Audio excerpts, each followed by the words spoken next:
জাদু করা হয়েছে কিনা বুঝবেন কেমনে? বুঝবেন কিভাবে? অস্বাভাবিক আচরণ করবে, ঠিকমতো খাওয়া দাওয়া হবে না, তারপরে মনে করেন হাত পা বাঁকা হয়ে যাবে, তারপরে মনে করেন মানুষজনের সঙ্গে স্বাভাবিক আচরণ করবে না, রূঢ় আচরণ করবে, অনেক সময় অজ্ঞান হয়ে যাবে, এলোমেলো চলাফেরা করবে। এগুলো অন্য লেকচারে আছে, যাই হোক সেটা আমার বিষয় না। বিষয়টা হচ্ছে বাঁচবেন কিভাবে, কুফরি কালাম বা জাদু থেকে মুক্তির উপায় কি। এই যে জিনে ধরে না আপনাদের অনেকে, ডাক্তার কোনো রোগ ধরা পড়তেছে না, কিন্তু আসলে কুফরি কালাম বা জাদু হয়েছে, ঠিক কিনা? কুফরি কালাম থেকে বাঁচার জন্য মূল অস্ত্র হচ্ছে সূরা ফালাক নাস। আলহামদুলিল্লাহ কোন নবীজিকে কুফরি কালাম করা হয়েছিল। এক বদমাশ নবীজির চিরুনির দানা আর চুল এটা নিয়া, ওনার নাম ছিল লাবিদ। হ্যাঁ, মুসলিম ছিল না, কেউ কেউ বলছেন ইয়াহুদিদের ছিল, এবং সে মুনাফিক ছিল। ও নিয়ে যে কি করলো, এই গিট্টু বাঁধছে, 11টা গিট্টু বাঁধা একটা কূপের মধ্যে নিক্ষেপ করে খেজুরের কাঁধের মধ্যে ওটা ঢোকা রাখছে। নবীজির মাথা যন্ত্রণা, শরীর অসুস্থ, একদিন না 2 দিন না ভাই, 6টা মাস আমার নবীজি অসুস্থ। আল্লাহু আকবার কন্যা।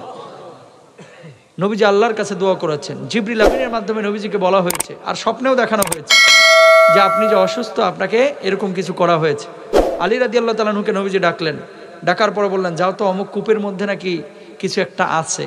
আলী রাদিয়াল্লাহু তাআলা আনহু খেজুরের ওই কাঁধ উঠে ওই তাবিজটা যেখানে 11টা গিট্টু দেওয়া হয়েছিল নবীজির সামনে হাজির করলেন। জিবরিল আমিন 2টা সূরা নিয়ে আসলেন, সূরা ফালাক এবং নাস। আয়াত হচ্ছে কয়টা? 11টা। কয়টা? জোরে বলেন কয়টা? ওই জাদুর সময় গিট্টু মারা হয়েছিল কয়টা? 11টা। একটা একটা করে আয়াত পড়তেছেন, কুল আউযু বিরাব্বিল ফালাক, একটা আয়াত শেষ হচ্ছে আর একটা গিট্টু ঠাস করে খুলে যাচ্ছে। আল্লাহু আকবার। কুল আউযু বিরাব্বিল ফালাক মিন শাররি মা খালাক ওয়া মিন শাররি গাসিকিন ইযা ওয়াকাব ওয়া মিন শাররিন নাফাসাতি ফিল উকাদ ওয়া মিন শাররি হাসিদিন ইযা হাসাদ। এভাবে পড়তে পড়তে 11টা আয়াত কমপ্লিট করা হলো 2 সূরার।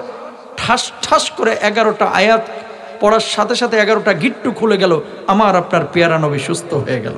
তো প্রিয় ভাইরা আমার, সূরা ফালাক নাস হচ্ছে 1 নম্বর অস্ত্র। কি করবেন? এটা পড়ে 5 ওয়াক্ত নামাজের পরে ফু দিবেন। কারে? যারা জাদু করা হয়েছে।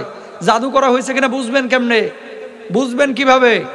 অস্বাভাবিক আচরণ করবে, ঠিকমতো খাওয়া দাওয়া হবে না, তারপরে মনে করেন হাত পা বাঁকা হয়ে যাবে, তারপরে মনে করেন মানুষজনের সঙ্গে স্বাভাবিক আচরণ করবে না, রূঢ় আচরণ করবে, অনেক সময় অজ্ঞান হয়ে যাবে, এলোমেলো চলাফেরা করবে। এগুলো অন্য লেকচারে আছে, যাই হোক সেটা আমার বিষয় না। বিষয়টা হচ্ছে বাঁচবেন কিভাবে। সূরা ফালাক নাস 2 বার এই 5 ওয়াক্ত নামাজের পরে পড়বেন, আয়াতুল কুরসি 5 ওয়াক্ত নামাজের পরে পড়বেন, হাতে ফু দিবেন, ফু দিয়ে পুরো শরীরটা একবার মুছবেন, আপনার শরীরটা বন্ধ হয়ে যাবে, শরীরে বজ্জিন আসর করতে পারবে না ইনশাআল্লাহ বলেন। এছাড়াও সূরা ইখলাস, সূরা কাফিরুন, তারপরে সূরা বাকারার শেষ 3 আয়াত, এবং যারা জিন ভূতের আচরণান্বিত প্রভাবান্বিত, আরেকটা মেডিসিন হচ্ছে সূরা বাকারাটা প্রতিদিন মোবাইলে ছাইরা রাখেন। কোথায়? ঘরের মধ্যে। সূরা বাকারা যদি ছাইরা রাখেন, ওই ঘরের মধ্যে কখনো জিন ভূত আসতে পারবে না। আর আরেকটা কাজ করবেন, ওই যে চর্বি খায়া আপনারা কি করেন, টিস্যু দিয়ে মুইছে আস্তে করে ঘরের কোনায় চিপা চাপাই ফেলে রাখেন, আছে না নাই? চর্বির গন্ধ যেখানে যত বেশি, চর্বি হাড্ডি যেখানে যত বেশি, ওই জায়গাটাই তত বেশি জিন ভূতের আসর। নাউজুবিল্লাহ কন। এই যে চর্বি হাড্ডি এগুলো জিনদের খাবার।